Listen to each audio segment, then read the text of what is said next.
Hi friends, எல்லாருக்கும் price Lord. எல்லாரும் நல்லா இருக்கீங்களா? சரி, வாங்க இன்னைக்கான வீடியோ என்னன்னு பார்த்துடலாம். ஃப்ரெண்ட்ஸ், இன்னைக்கு நம்ம வந்துட்டு ஒரு குட்டி கதை தான் பார்க்க போகிறோம். என்ன கதைன்னு பார்க்கலாமா? ஒரு ஊரில் ஒரு விவசாயி அவங்களோட 2 பையனுங்களுக்கும் ஒரு செடியோட சீட்ஸ் கொடுத்தாங்களாம். அதில் ஒரு பையன் வந்துட்டு அதை ரொம்ப கஷ்டப்பட்டு ஹார்வெஸ்ட் பண்ணி நட்டு வச்சு தண்ணி ஊற்றி பாதுகாத்துக்கிறதுனால அவனுக்கு வந்துட்டு அதில் நிறைய ஃப்ரூட்ஸ் கிடச்சிச்சான்.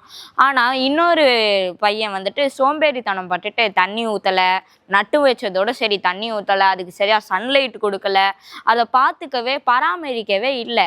அப்போ ஒரு நாள் அந்த விவசாயி கூப்பிட்டு கேட்டாங்களாம், யாரோட செடி இங்கே நல்லா வளர்ந்துருக்குன்னு பார்க்குறப்ப இந்த பெரிய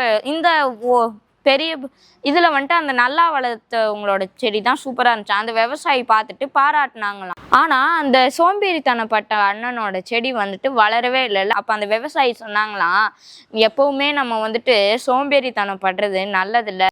அப்போ அந்த விவசாயி சொன்னாங்களாம் அந்த சோம்பேறி பையன்கிட்ட, வெற்றி என்பது முயற்சி என்னால் கிடைக்கிறது, தோல்வி என்றது சோம்பேறித்தனத்தினால் கிடைக்கிறது. ஸோ இனிமேல்ட்டாவது நீ எப்போவுமே சோம்பேறித்தனம் படாமல் சுறுசுறுப்பாக வேலை பார்த்தீங்கன்னா உனக்கும் கண்டிப்பாக வெற்றி கிடைக்கும்னு சொன்னோன்னா அந்த அண்ணா அதை ஞாபகத்தில் வச்சுக்கிட்டு அடுத்த செடி கொடுக்குறப்ப அதை நட்டு வச்சாங்க.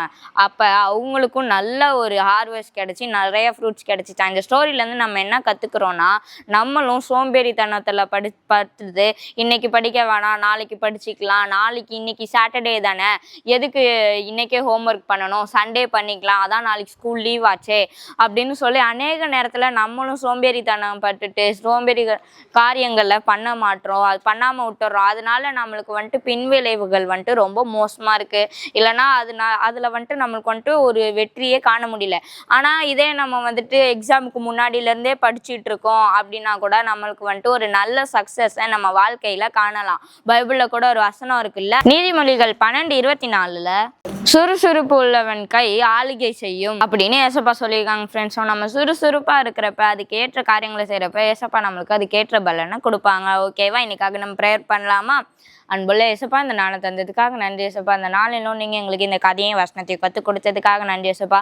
நாங்கள் எப்போவுமே சோம்பேறித்தனம் படாமல் இருக்க நீங்கள் உதவி செய்யுங்க, நாங்கள் சுறுசுறுப்பாக இருக்கவும் நீங்கள் உதவி செய்யுங்க. எங்கள் ஃப்ரெண்ட்ஸ் எல்லாரையும் பிளஸ் பண்ணுங்கள். இயேசுவின் நாமத்தில் ஜெபிக்கிறோம் நல்ல பிதாவே, ஆமேன். ஓகே ஃப்ரெண்ட்ஸ், நாளைக்கு நாங்கள் உங்களை இன்னொரு வசனத்தோடு சந்திக்கிறோம். உங்கள் ஜெட்சன். இந்த வீடியோ உங்களுக்கு பிடிச்சிருந்துச்சுன்னா லைக் பண்ணுங்கள், ஷேர் பண்ணுங்கள். Have a nice day.